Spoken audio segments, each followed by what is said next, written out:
മകനെ 22 വയസ്സ് വരെ വളർത്തിക്കൊണ്ടുവന്ന ഒരമ്മയാണ്. അവൻ്റെ ബർത്ത്ഡേ ആണ് 29-ാം തീയതി എന്ന് പറഞ്ഞ നാളെ. അവൻ്റെയാണ് സഞ്ചാരം. തല്ലി തല്ലി ചതച്ച് കളഞ്ഞ് ഇത്ര ഉണ്ടായിരുന്നു മകൻ്റെ മോഹം. ഈ 8 പേര് ഈ പ്രതികളെ എൻ്റെ മുന്നിൽ കൊണ്ടുവരണം. ഈ ഒരു അമ്മയുടെ ഒരു താഴ്മയായ ഒരു അപേക്ഷയാണ്. നമസ്കാരം. കേരള മനസ്സാക്ഷിയെ ഞെട്ടിച്ച, നമ്മയെല്ലാം ഞെട്ടിച്ച അതിക്രൂരമായ ഒരു സംഭവമായിരുന്നു പൂക്കാട്ട് വെറ്റിനറി കോളേജിലെ സിദ്ധാർത്ഥൻ എന്ന 2ാം വർഷ വിദ്യാർത്ഥിയുടെ കൊലപാതകം. SFIയുടെ ഗുണ്ടകൾ തുടർച്ചയായി മർദ്ദിക്കുകയും നഗ്നരാക്കി മർദ്ദിക്കുകയും ശേഷം വെള്ളവും ഭക്ഷണവും കൊടുക്കാതെ 2 ദിവസം അടച്ചിട്ട റൂമിൽ കിടത്തിയ ശേഷം തൂക്കിക്കൊല്ലുകയായിരുന്നു. അത് നമ്മളെ മനസ്സിലുണ്ടാക്കിയ ഇത്തരത്തിലുള്ള വിഷമങ്ങൾ തീരുന്നതിന് മുമ്പ് ഇതാ വീണ്ടും പിണറായി വിജയൻ്റെ മാർക്സിസ്റ്റ് പാർട്ടിയിലെ ഗുണ്ടാ മാഫിയ ടീം, അതായത് മാർക്സിസ്റ്റ് പാർട്ടിയിൽ 2 തരം ആളുകളുണ്ട്, സാധാരണക്കാരും പിണറായി വിജയൻ്റെ ഗുണ്ടാ മാഫിയ ടീമും. ഈ ഗുണ്ടാ മാഫിയ ടീം എന്ന് പറഞ്ഞാൽ മയക്കുമരുന്നിനും അതേപോലെ എല്ലാ തട്ടിപ്പുകൾക്കും അടിമകളാണ്. അവർ സകല വിധത്തിലുള്ള വിധ്വംസക പ്രവർത്തനങ്ങൾ സമൂഹത്തിൽ നടത്തും. അവരാണ് ഈ സമൂഹത്തിലെ പോലീസിനെ നിയന്ത്രിക്കുന്നത്, അവരാണ് സമൂഹത്തിലെ എല്ലാ തട്ടിപ്പുകളും നിയന്ത്രിക്കുന്നത്. പോലീസ് സ്റ്റേഷനിൽ ആർക്ക് നീതി കൊടുക്കണ്ട എന്ന് തീരുമാനിക്കുന്നവരാണ്. ഇവർക്ക് പിണറായി വിജയൻ്റെ ഓഫീസുമായി ബന്ധമുണ്ട്. പിണറായി വിജയൻ്റെ ഓഫീസ് നിർദ്ദേശം കൊടുക്കും പോലീസിന്, പോലീസ് അതനുസരിച്ചില്ലെങ്കിൽ അവിടെ പിന്നെ ആ ഉദ്യോഗസ്ഥന് നിലനിൽപ്പില്ല. ഇതിൻ്റെ ഏറ്റവും വലിയ അവസാനത്തെ ഉദാഹരണമാണ് ആലപ്പുഴ ജില്ലയിലെ പെരുമ്പളം ദ്വീപിൽ അഭിരാം എന്ന് പറയുന്ന 22 വയസ്സുള്ള മാർക്സിസ്റ്റ് പാർട്ടി പ്രവർത്തകൻ, DYFI പ്രവർത്തകനെ CPMൻ്റെ പിണറായി വിജയൻ്റെ ഗുണ്ടാ മാഫിയ ടീമിൽപ്പെട്ട ആളുകൾ അതിക്രൂരമായി മർദ്ദിച്ച്, എഴുന്നേറ്റ് നടക്കാൻ പോലും പറ്റാത്ത വിധത്തിൽ അതിക്രൂരമായി മർദ്ദിച്ച് അവസാനം ആ പയ്യൻ ഇനി ജീവിക്കണ്ട എനിക്ക്, കാരണം എൻ്റെ ശരീരം കൊണ്ട് ഒന്നിനും കൊള്ളില്ല, എൻ്റെ ശരീരം മറ്റൊന്നിനും ഉപകരിക്കില്ല, ഇനി നാളത്തേക്ക് മറ്റുള്ളവർക്ക് ഭാരമാകും എന്ന് പറഞ്ഞുകൊണ്ട് ഇതിലെ യഥാർത്ഥ പ്രതികളെ ചൂണ്ടിക്കാണിച്ചുകൊണ്ട് തൂങ്ങി മരിച്ചത്. ഈ സംഭവം നടന്നിട്ട് ഇപ്പോൾ ഒരാഴ്ച കഴിഞ്ഞിട്ടും പോലീസ് അനങ്ങാപ്പാറ നയം സ്വീകരിച്ചിരിക്കുകയാണ്. ഇതിൽ യഥാർത്ഥ പ്രതികൾ പെരുമ്പളം ദ്വീപിൽ തന്നെയുള്ള ഒരു വിഭാഗം മാർക്സിസ്റ്റ് പാർട്ടിയുടെ ഗുണ്ടകളാണ്. കൊല്ലപ്പെട്ടവൻ DYFIക്കാരൻ, കൊന്നവർ DYFIക്കാർ, മാർക്സിസ്റ്റ് പാർട്ടി പ്രവർത്തകർ. എന്നിട്ടും പോലീസിന് ഇതുവരെ പ്രതികളെ കണ്ടെത്താൻ കഴിഞ്ഞില്ല. പ്രതികൾ എന്ന് പറഞ്ഞാൽ അതിക്രൂരമായി മയക്കുമരുന്ന് രോഗിക്ക് അടിമപ്പെട്ട് അവിടെ വിധ്വംസക പ്രവർത്തനങ്ങൾ നടത്തുന്ന ആൾക്കാരാണ്. അങ്ങനെയുള്ള ആളുകൾ ഇത്തരം കൊലപാതകങ്ങൾ നടത്തി കഴിഞ്ഞാൽ മിനിറ്റുകൾക്കകം പിടിക്കാൻ കഴിയുമെന്നിരിക്കെ പോലീസിന് അനങ്ങാൻ പറ്റാത്തത് പിണറായി വിജയൻ്റെ ഓഫീസിൽ നിന്നുള്ള നിർദ്ദേശമാണ്. അവിടെ എന്താണ് നടക്കുന്നത്? ആ കുട്ടി അഭിരാമിൻ്റെ അമ്മ ഉഷ നമ്മളോട് പറയുന്നു, അവിടെയുള്ള അതേപോലെ സഹോദരി പറയുന്നു, അവിടെയുള്ള നാട്ടുകാർ നമ്മളോട് പറയുകയാണ്. ഞെട്ടിക്കുന്ന ഒരു അനുഭവമാണ് നമ്മുടെ മനസ്സിലേക്ക് വരുന്നത്. നാളെ ഇത് ആർക്കും സംഭവിക്കാം, ഏത് സമയത്തും ഈ ഗുണ്ടാ മാഫിയ സംഘം നമ്മെ ആക്രമിക്കാം. ആരും ചോദിക്കാനും പറയാനില്ലാത്തൊരവസ്ഥയാണ് കേരളത്തിൽ നടക്കുന്നത്. പിണറായി വിജയൻ എന്ത് തമ്മാടിത്തരം കാണിക്കുന്ന ഒരാളാണെന്ന് നമുക്കറിയാം. അതിൻ്റെ ഇതുപോലുള്ള സംഭവങ്ങൾ ഇനിയും ആവർത്തിച്ചാൽ നമ്മുടെ കുട്ടികൾക്ക് പുറത്തിറങ്ങി നടക്കാൻ പറ്റാത്ത അവസ്ഥ വരും, നമ്മുടെ പെൺകുട്ടികൾക്ക് മാനത്തോടെ ജീവിക്കാൻ പറ്റാത്ത അവസ്ഥ വരും. ആ അവസ്ഥയിലേക്കാണ് കേരളത്തെ തള്ളിവിട്ടിരിക്കുന്നത്. ക്രൂരമായി മർദ്ദിക്കുക, എഴുന്നേറ്റ് നടക്കാൻ പറ്റാത്ത അവസ്ഥയാക്കുക, ഇനി ജീവിക്കാൻ പറ്റാത്ത തരത്തിലാക്കിയ ശേഷം പിന്നെ എന്തിനാണ് ജീവിക്കുന്നത്? ആ ജീവിക്കുന്നതിൽ ഭേദം മരിക്കുന്നതാണ് എന്ന് മനസ്സിലാക്കിയിട്ടാണ് അഭിരാം തൂങ്ങി മരിച്ചത്. അതിൽ അദ്ദേഹം ഒരു ആത്മഹത്യാക്കുറിപ്പ് എഴുതി വെച്ചിട്ടുണ്ട് ഈ സമൂഹത്തിനോട്. ഞാൻ എന്തിനാണ് ഇനി ജീവിക്കുന്നത്? അതാണ് ആ ചോദ്യം. അത് പിണറായി വിജയനോടാണ് ആ ചോദ്യം ചോദിക്കുന്നത്. കേരളം ഭരിക്കുന്ന, കേരളത്തിലെ ഏറ്റവും വലിയ മാഫിയ തലവനായ പിണറായി വിജയനോട്. ഈ സന്ദർഭത്തിൽ നമ്മൾ പ്രത്യേകം ഓർക്കേണ്ട ഒരു കാര്യമുണ്ട്. അഭിരാമിൻ്റെ 22ാം ജന്മദിനമാണ് നാളെ. പക്ഷേ അദ്ദേഹത്തിൻ്റെ സഞ്ചയനമാണ് നാളെ നടത്തുന്നത്. ആ അമ്മയുടെ ദുഃഖം ആരോട് പറയും? നമുക്ക് ക്രൈമിൻ്റെ ലേഖകർ അവിടെ ചെന്ന് പകർത്തിയ അനുഭവങ്ങൾ, അവിടെയുള്ള അമ്മയുടെയും അതേപോലെ ബന്ധുക്കളുടെയും എല്ലാം അനുഭവങ്ങൾ കേട്ടാൽ നമ്മൾ തീർച്ചയായും കരഞ്ഞു പോകും. നമുക്ക് ഒന്ന് കേൾക്കാം.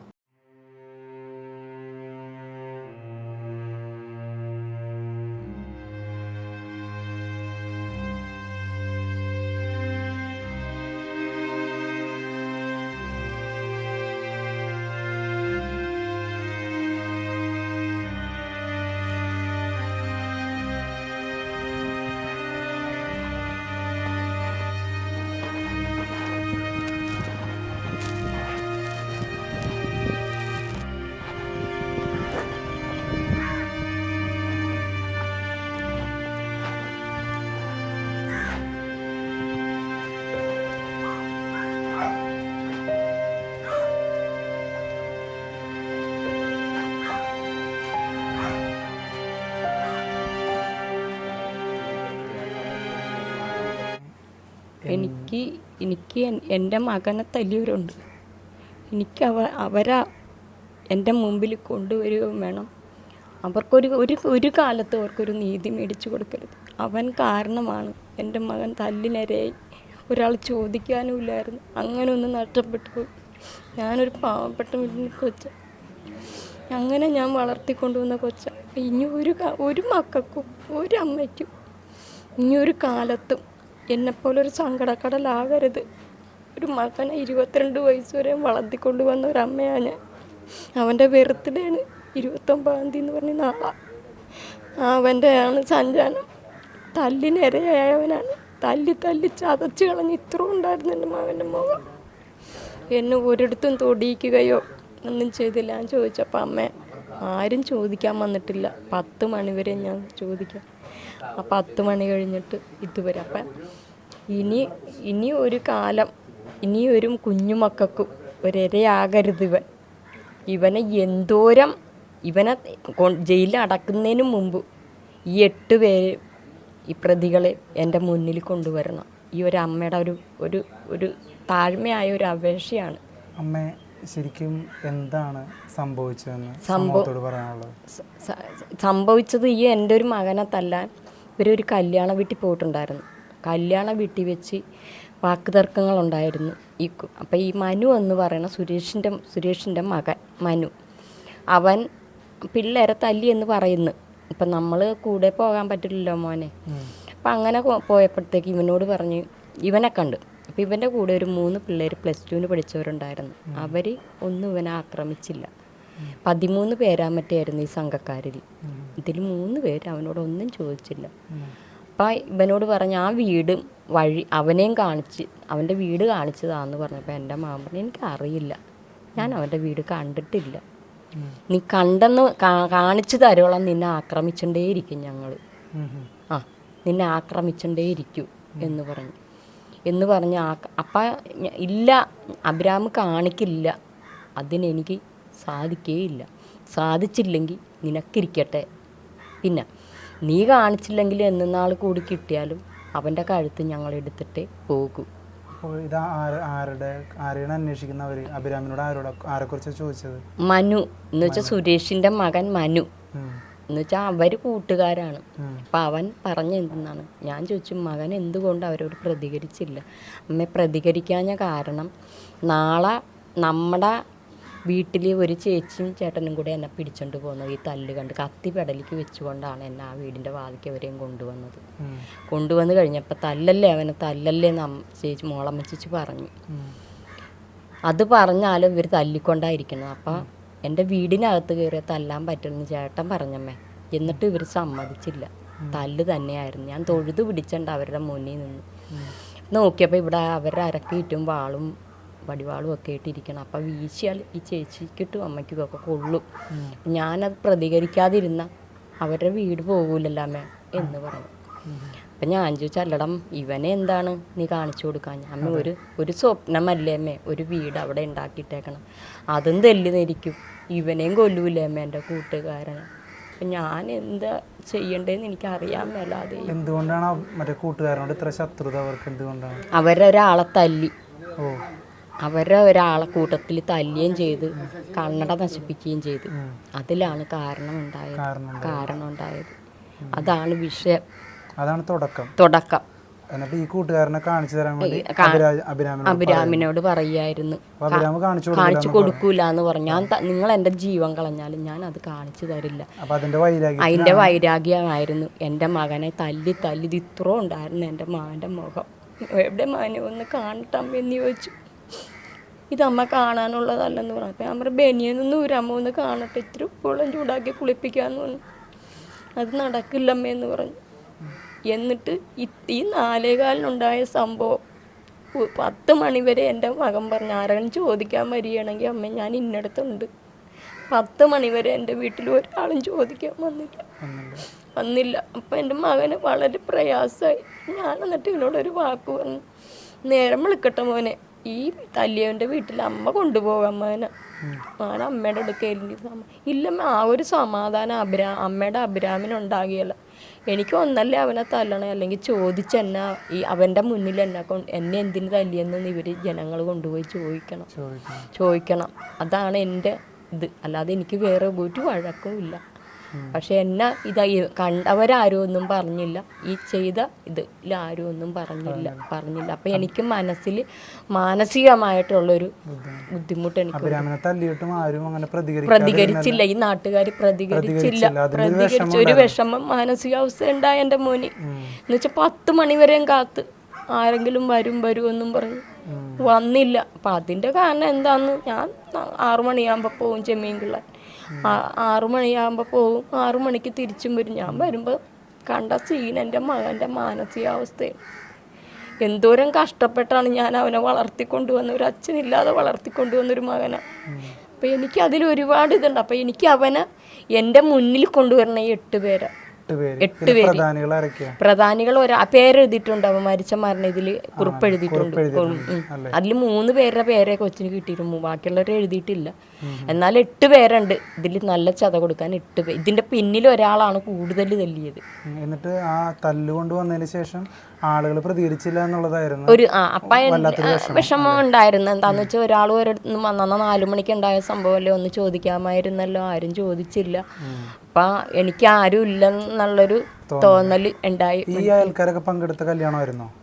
കല്യാണത്തിന് എല്ലാവരും കല്യാണം വീട്ടിൽ വെച്ച് നമ്മളൊക്കെ ഇവിടെ ആയിരുന്നു, കുറച്ച് അകലായിട്ട് മാറിയായിരുന്നു കല്യാണം. പക്ഷെ കല്യാണത്തിൽ വെച്ച് ഉണ്ടായ സംഭവം ഇവിടെ ഉള്ളവരാരും അറിഞ്ഞില്ലായിരുന്നു.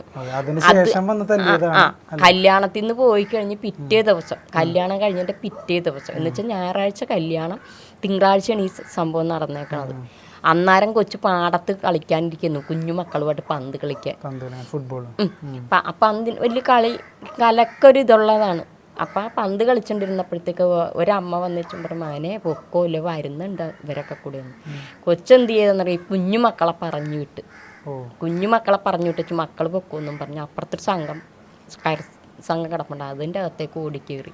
പക്ഷെ അവരവിടെ നിന്ന് ഓടിക്കേറിയാണ് പാടത്ത് വഴി വലിച്ചുന്തി താഴെയിലിട്ട് മർദ്ദിച്ച്, അവിടെ ഇട്ട് പൊക്കി. അങ്ങനെ അപ്പുറത്തെ മോളമ്മയെന്ന് പറയുന്ന രജിത സുധീഷാണ്, അവരുടെ മകള് കണ്ടുവെച്ചു പറഞ്ഞാൽ അഭിനെ ഇട്ടുണ്ട് പാടത്തിട്ട് തല്ലണുണ്ട്. അഭിരാമെന്നാ പേര്, അഭി എന്നാ വിളിക്കുന്നത്.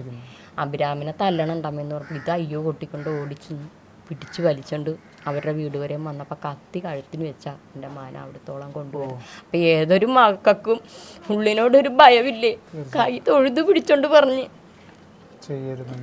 ചെയ്യരുത്, എന്നെ തല്ലണേൻ്റെ കാരണം എന്താണെന്ന് കാരണം പറയണമെങ്കിൽ നീ ഇത് പറഞ്ഞു തരണമെന്ന് പറഞ്ഞു, കാണിച്ചു കൊടുക്കണമെന്ന് പറഞ്ഞു. അതെനിക്ക് സാധ്യമല്ലെന്ന് പറഞ്ഞു. കാരണം ഒരു കൂട്ടുകാരനെ ഒറ്റിക്കൊടുക്കാൻ മനസ്സ് തോന്നിയില്ല. എന്ന് വെച്ചാൽ ഒരു വീടെന്നൊക്കെ പറയുമ്പോൾ നമുക്കൊരു സ്വപ്നമല്ല, അവർ തല്ലി തകർത്താലോ എന്നൊക്കെ ചിന്തിച്ചു പോയി വച്ച്. അത് കാരണം അവനെ കാണിച്ചു കൊടുത്തില്ല.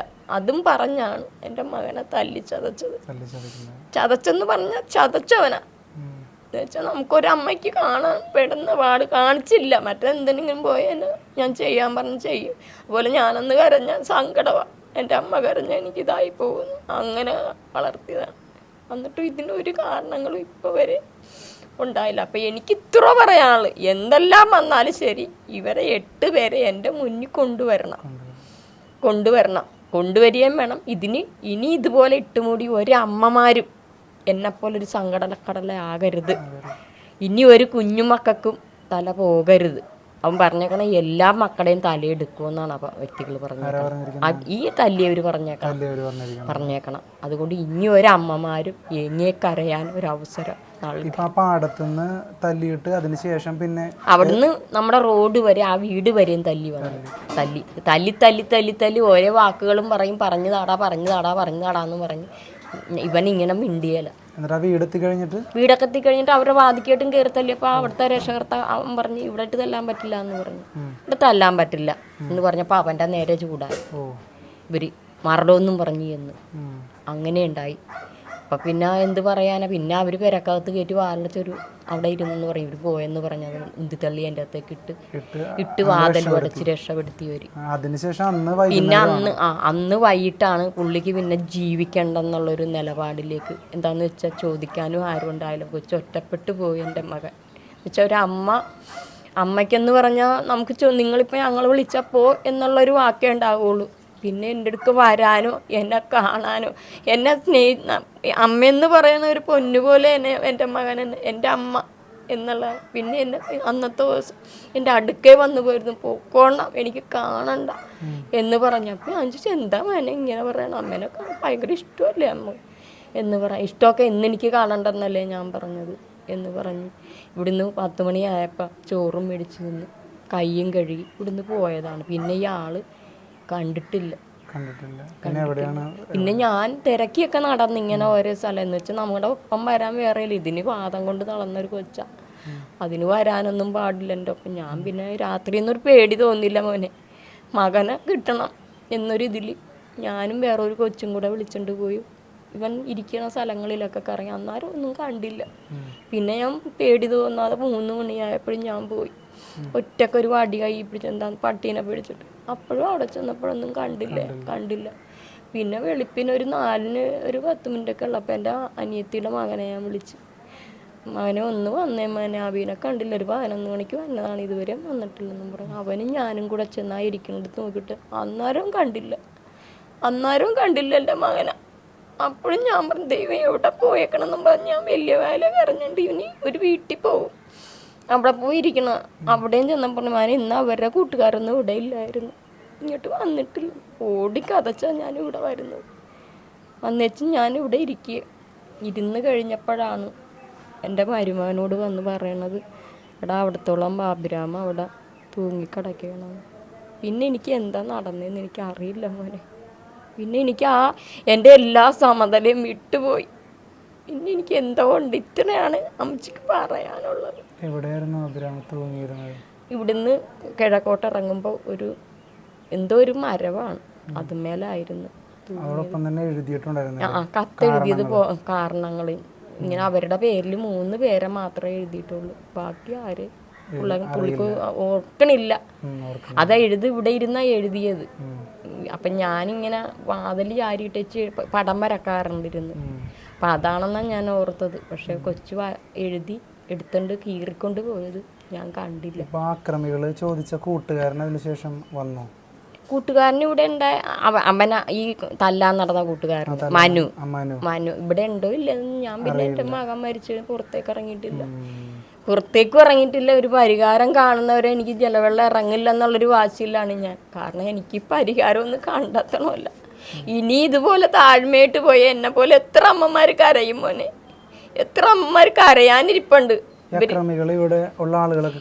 അവൻ്റെ വീട് അരൂരാണ്, അവൻ്റെ അമ്മ അവർ താമസിക്കും. പക്ഷെ അവൻ്റെ ചിറ്റയുടെ വീട്ടിലാണ് അവൻ നിൽക്കുന്നത്. ഇവനെ എന്താണ് ഇവിടെ കൊണ്ടുവന്ന് നിർത്തിയേക്കുന്നതെന്നാണ് ഞാൻ ആലോചിക്കുന്നത്. ഈ അക്രമികളെ നമ്മുടെ നാട്ടിൽ വളയാവോ? അത് വരുത്താൻ വേണ്ടി ഇനി നമുക്ക് വരാൻ പോകുന്നത് പാലമാണ്. ഇപ്പം ഇത് ഇങ്ങനെ പാലം നമ്മുടെ വീട്ടിൽ വരുമ്പോൾ എന്തോരം കൊലപാതകം നമ്മുടെ നാട്ടിൽ നടക്കും. ഇനിയുള്ള ആളുകളെ ഇങ്ങനെ ഇതിൽ ശിക്ഷിച്ചുകൊണ്ട് ഇവരെ മുന്നോട്ട് പോയില്ല എങ്കിൽ നമ്മുടെ മക്കളുടെ ജീവിതം ഇല്ലാതെ പോകും. ആണ് അവരാണെന്ന് അവര് പിൻബലം ഞാൻ വന്നവരോട് എല്ലാവരോടും പറഞ്ഞിട്ടുണ്ട്, പിൻബലമുണ്ട്. ഇല്ലെങ്കിൽ ഇങ്ങനെ ഒരു അക്രമികളെ ഈ നാട്ടിൽ വാഴ്ത്തൂല്ല. പിൻബലം ആരാ? പാർട്ടിയല്ലാതെ ആരാ പിൻബലം കൊടുക്കാനുള്ളത്? ഏത് പാർട്ടിയാണെങ്കിലും പിൻബലം കൊടുത്തെങ്കിലും ഒരു അക്രമികൾ ഈ നാട്ടിൽ ജീവിക്കുകയുള്ളൂ. ഇല്ലെന്ന് പറയാൻ പറ്റുമോ? അവർക്ക് ബലം കൊടുക്കുന്നത് ആരോ? ഈ വാർഡ് ആരാണ് ഭരിക്കുന്നത്? ജബീഷാണ്. ഈ വാർഡ് 2-ാം വാർഡിൽ ജബീഷാണ്. ഏത് പാർട്ടിയുടെ? അത് കമ്മ്യൂണിസ്റ്റ് പാർട്ടിയുടെ.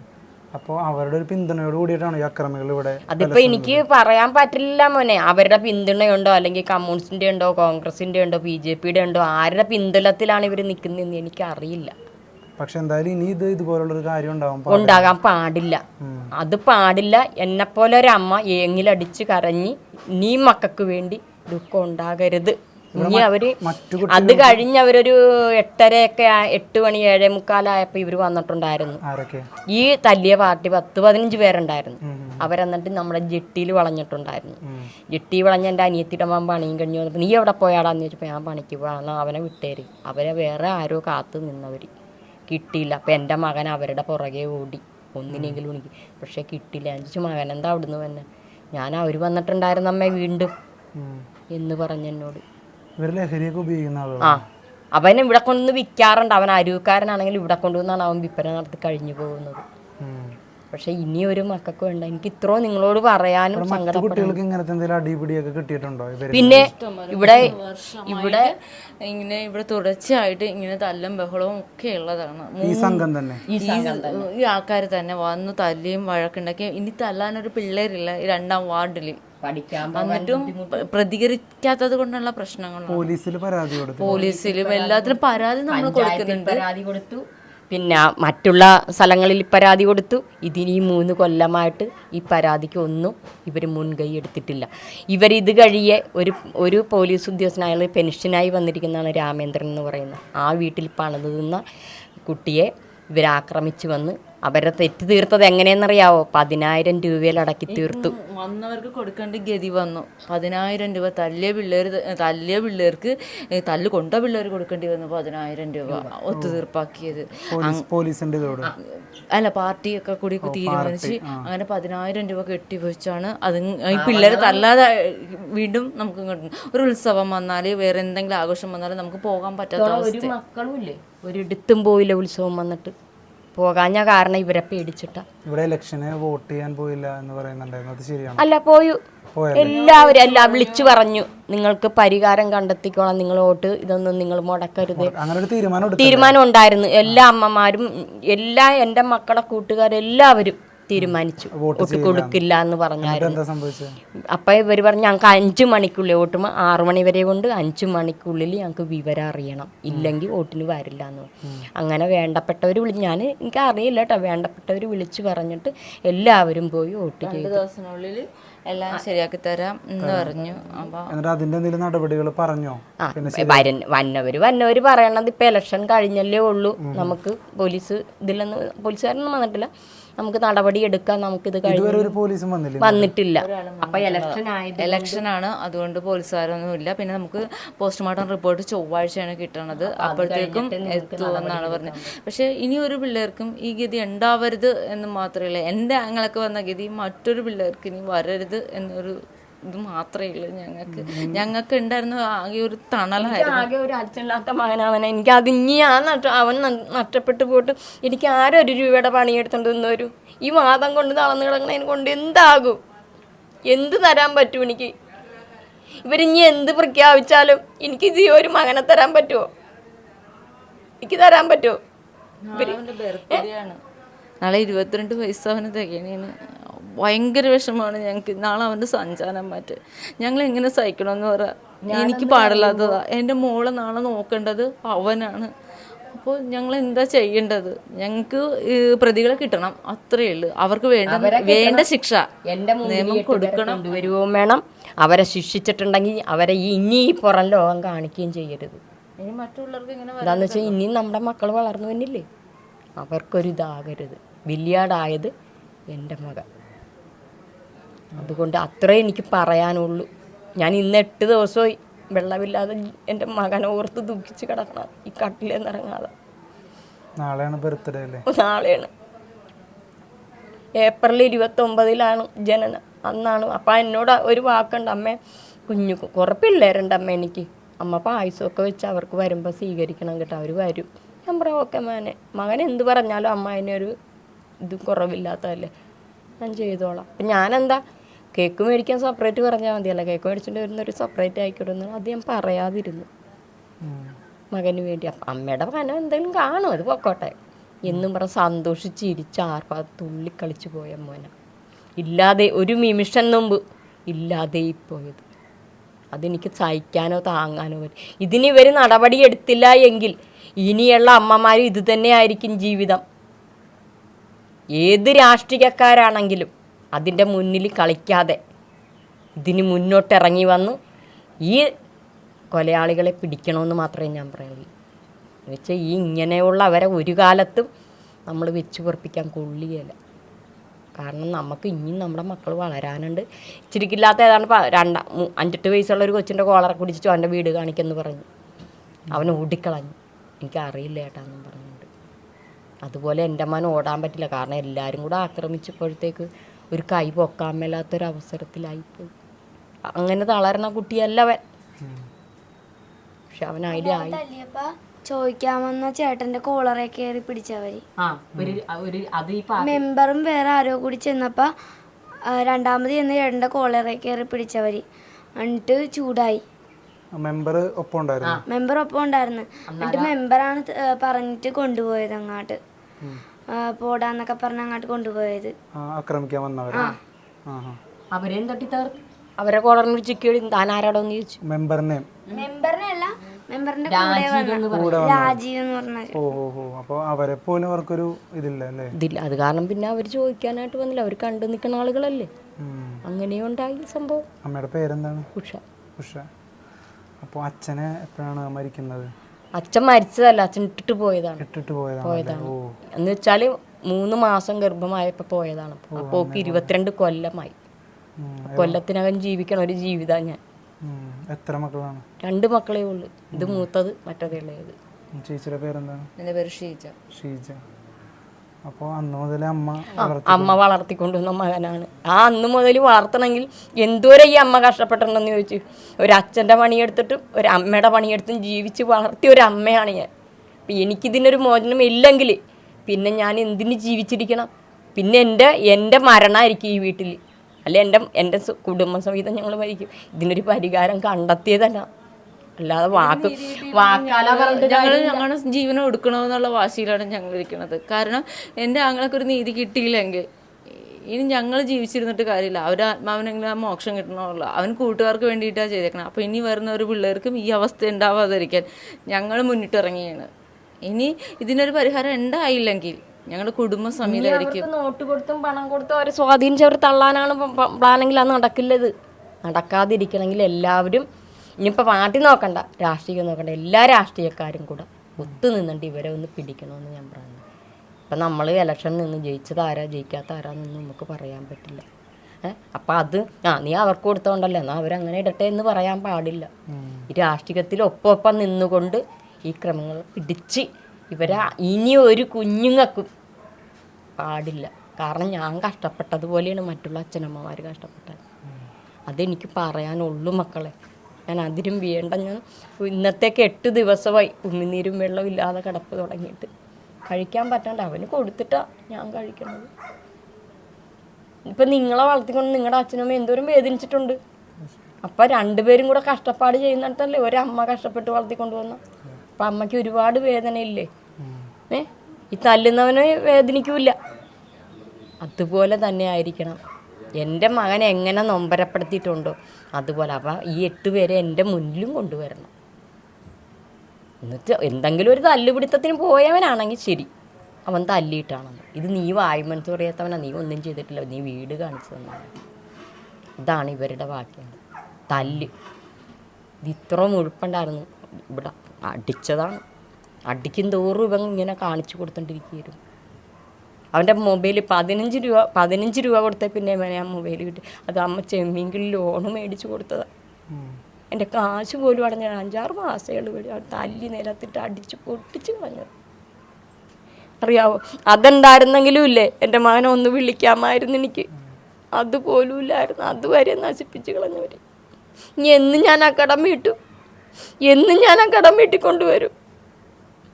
നമുക്ക് മേടിച്ചാൽ കൊടുക്കാതിരിക്കാൻ പറ്റുമോ? അതേപോലെ അത് ചെമ്മീൻ കിള്ളിയാണ്. അല്ലാതെ എനിക്ക് ആരും കൊണ്ടുവന്നൊന്നും തരാനില്ല 1 രൂപ പോലും. ഞാൻ വലുതാകട്ടെ, അമ്മയുടെ കഷ്ടപ്പാട് മാറും, ഞാൻ വലുതാകട്ടെ, എനിക്കൊരു ജോലിയൊക്കെ ആകട്ടെ, അങ്ങനെ പറഞ്ഞ് എന്നെ സമാധാനപ്പെടുത്തണത്. അപ്പോഴും ഞാൻ എൻ്റെ പൊന്നി അമ്മ തരാം.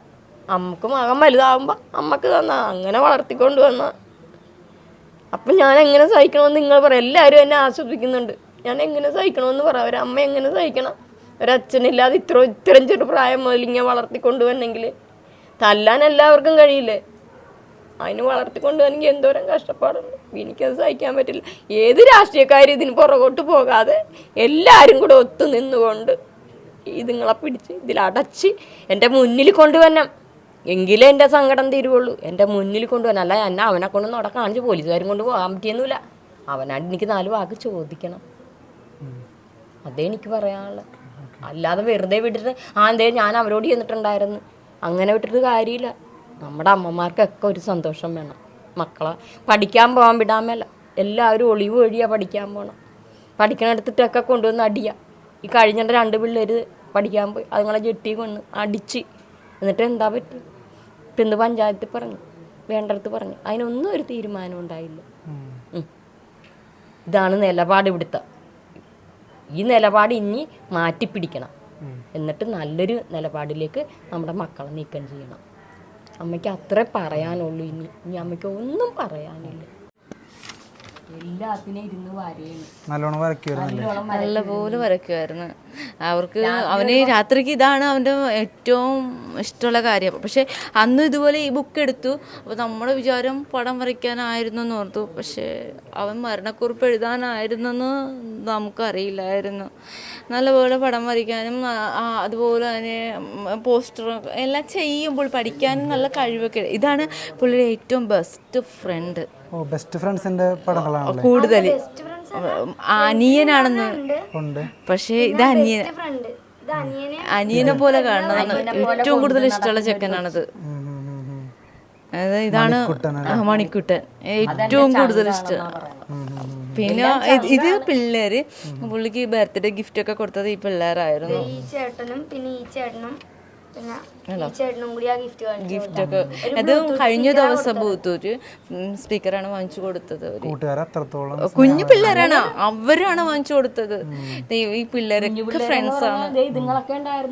തല്ലാൻ നേരത്ത് ഈ കൊച്ചുങ്ങളൊക്കെ ഉണ്ടായിരുന്നു. അവന്മാരാണ് കണ്ടത് തല്ലണതൊക്കെ. കണ്ടുവല്ലേ ചേട്ടനെ തല്ലുന്നത്? എന്ത് പറഞ്ഞിട്ടാണ് അവര് തല്ലിയിരുന്നത്? ഒന്നും പറഞ്ഞൊന്നുമില്ല, അവര് ഓടി വന്ന് ഇടിക്കായിരുന്നു. ആരുടെ വീട്? തല്ലിയവന്റെ വീട് കാണിച്ചു തരാന്നൊക്കെ പറഞ്ഞു. ഇതിലേതൊരു സുഹൃത്തിന്റെ വീട് കാണിച്ചു തരാൻ എന്നിട്ട് കാണിച്ചു കൊടുത്തില്ല അഭിച്ചേട്ടൻ. ഓ, അപ്പ ഇടിച്ച് കൊറേ ഇടിച്ച് എന്നിട്ട് സുധീഷ് ചേച്ചനൊക്കെ വന്ന് മാറ്റാനൊക്കെ നോക്കി. എന്നിട്ട് വിളിച്ചായിരുന്നു ഞങ്ങള്. അവര് വന്നിട്ട് അവര് ഇതേപോലെ തന്നെയായിരുന്നു അവര് ചെയ്തോണ്ടിരുന്നത്. ഒരു ചേട്ടന്റെ കൊങ്ങൊക്കെ പിടിച്ചവര്. പാർട്ടിക്കാർ വന്നിട്ട് രക്ഷയില്ലായിരുന്നല്ലേ? സുധീഷ് ചേച്ചന്റെ വീടിന്റെ വാദിക്ക വരെ അവര് തല്ലി വിട്ടില്ല. അത് അഭിരാമിന്റെ കൂട്ടുകാരന്റെ വീട് കാണിച്ചതാ എന്ന് പറഞ്ഞിട്ടാണ് തല്ലി തുടങ്ങിയത് അല്ലേ? എന്നിട്ട് പാർട്ടിക്കാർ വന്നിട്ടും രക്ഷ ഉണ്ടായില്ല. ഇല്ല, അവരിങ്ങനെ ഇതുമ്മേ പിടിച്ചിട്ട് ഇങ്ങനെ പോയിരുന്നു. ആ ചേട്ടൻ എന്തെങ്കിലും ആയുധങ്ങളൊക്കെ ഉണ്ടായിരുന്നോ? അത് കണ്ടില്ല, ഒരു വടി ഉണ്ടായിരുന്നു അവരുടെ. അത് മാത്രമേ കണ്ടുള്ളൂ. എത്ര പേരുണ്ടായിരുന്നു? 8 പേരുണ്ടായിരുന്നു. 8 പേരുണ്ടായിരുന്നു. ഇതുവരെ എന്നെ മോളെ ഒന്നും മാമ വിളിച്ചിട്ടില്ല. അന്ന് മാത്രം ആദ്യമായിട്ട് മോളെ ഞാൻ പോകുക, നമുക്ക് നാളെ രാവിലെ കാണാന്ന് പറഞ്ഞ് പോകുന്ന സമയത്ത് അന്ന് രാത്രി ചോറൊന്ന് 10 മണിയായപ്പോ മോളോട് എന്തൊക്കെയോ സങ്കടത്തോടു കൂടിയുള്ള നോട്ടമായിരുന്നു എന്ന് മോള് പറഞ്ഞു. അത് കഴിഞ്ഞാണ് മോള് പറയണത്, അമ്മേ മാമ വല്ലാത്തൊരു ഇതിലാണ് അമ്മ എന്നോട് വർത്താനം പറഞ്ഞെന്ന് പറഞ്ഞ്. പക്ഷെ അവൾ നേരത്തെ പറഞ്ഞെങ്കിൽ നമ്മൾ ഒന്ന് നോക്കിപ്പോയേനെ. നമുക്ക് പിന്നെ ആരും ഇല്ലായിരുന്നു ആ സമയത്തൊന്ന് തിരക്കി പോവാൻ. എന്നുവെച്ചാൽ ആരോടും പറയാനായിട്ടാത്ത ഒരു രാത്രി സമയം. 2 മണി രാത്രിക്ക് പോയി, 12:30 മണി രാത്രിക്ക് പോയി, 3 മണി രാത്രിക്ക് ഒരു അമ്മ പോയി. ഒരു പേടിയും തോന്നിയില്ല ഈ മകനെ തേടി നടന്നത്. പക്ഷെ കണ്ണിപ്പെട്ടില്ല. 4 മണിക്ക് എൻ്റെ അനിയത്തിയുടെ മകനെയും വിളിച്ചുകൊണ്ട് പോയി. അവിടെ എല്ലാം നടന്നു, കണ്ടില്ല. 6 മണിക്കാണ് ഇത് കാണുന്നത്.